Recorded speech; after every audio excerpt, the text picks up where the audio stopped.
जोशी कुलकर्णी अध्यक्ष कार्याध्यक्ष असणाऱ्या दोघांच्या खांद्यावरून पुढे चाललेल्या अखिल भारतीय साहित्य संमेलनाची कार्यक्रम पत्रिका माझ्या हाती आली।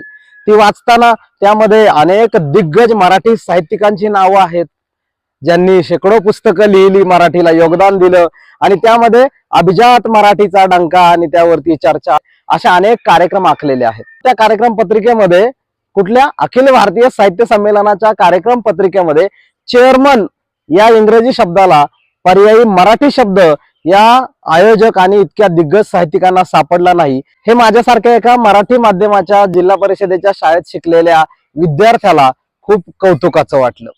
त्यात सातारा येथे भरलेल्या साहित्य संमेलनामध्ये प्रमुख पाहुणे म्हणून दिल्ली येथील हिंदी साहित्यातील मोठं नाव असणाऱ्या मृदुला गर्ग यांना प्रमुख पाहुणे वक्त्या म्हणून बोलवलं होतं। हिंदी साहित्यातल्या त्या मृदुला गर्ग आपल्या भाषणात म्हणतात की साहित्य क्षेत्रातील सर्वात मोठी क्रांती म्हणजे दलित साहित्याची निर्मिती ही आहे। त्याचबरोबर त्या पुढे म्हणतात, नामदेव ढसाळ यांच्या साहित्याचा, कवितांचा विचार केल्याशिवाय साहित्याचा इतिहास अपूर्ण आहे। हे कोण म्हणतं? दिल्ली येथील हिंदी साहित्यिका म्हणतात, ज्या जागतिक दर्जाच्या साहित्यिका आहेत।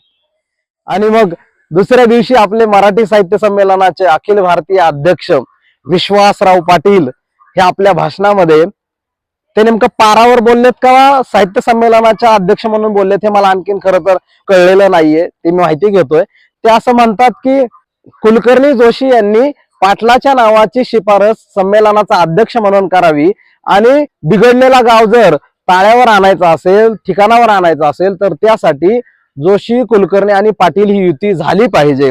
पाटलांचं हे वक्तव्य ऐकलं, वाचलं तेव्हा प्रश्न पडला की हा गाव बिघडवला कुणी? हा गाव बिघडवणारी माणसं नेमकी कोण आहेत? जर जोशी, कुलकर्णी, पाटील यांनी युती करून जर गाव सुधारवायचं असेल तर मग गाव बहुजनांनी, इथल्या 12 बलुतेदार, 18 बलुतेदार या सगळ्या गावकुसा बाहेरच्या लोकांनी बिघडवलेला आहे का, असं तुम्हाला म्हणायचंय का?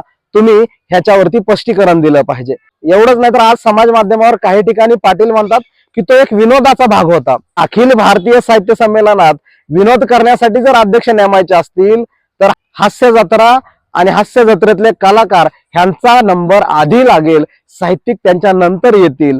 म्हणून आदरणीय विश्वासराव पाटील साहेबांनी जोशी, कुलकर्णी यांच्या साहित्य संमेलनामध्ये जी पाटीलकी गाजवलेली आहे, ती पाटीलकी गाजवत असताना ज्या सावित्रीमाईंच्या, ज्या महात्मा फुलेंच्या त्या पदस्पर्शाने पावन असलेल्या त्या भूमीमधून ज्या सावित्रीमाईच्या जयंतीच्या दिनी तुम्ही हे बोलता, त्या सावित्रीमाई काव्य फुले लिहितात, बावनकशी सुबोध रत्नाकर लिहितात, त्यांच्यासोबत महात्मा ज्योतिराव फुले इथल्या बहुजनांच्या, शोषितांच्या, वंचितांच्या, शेतकऱ्यांच्या वेदना लिहितात, शेतकऱ्यांचा आसूड लिहितात, गुलामगिरी लिहितात आणि इथल्या व्यवस्थेला प्रश्न विचारतात, व्यवस्थेला शरण जायला शिकवत नाहीत।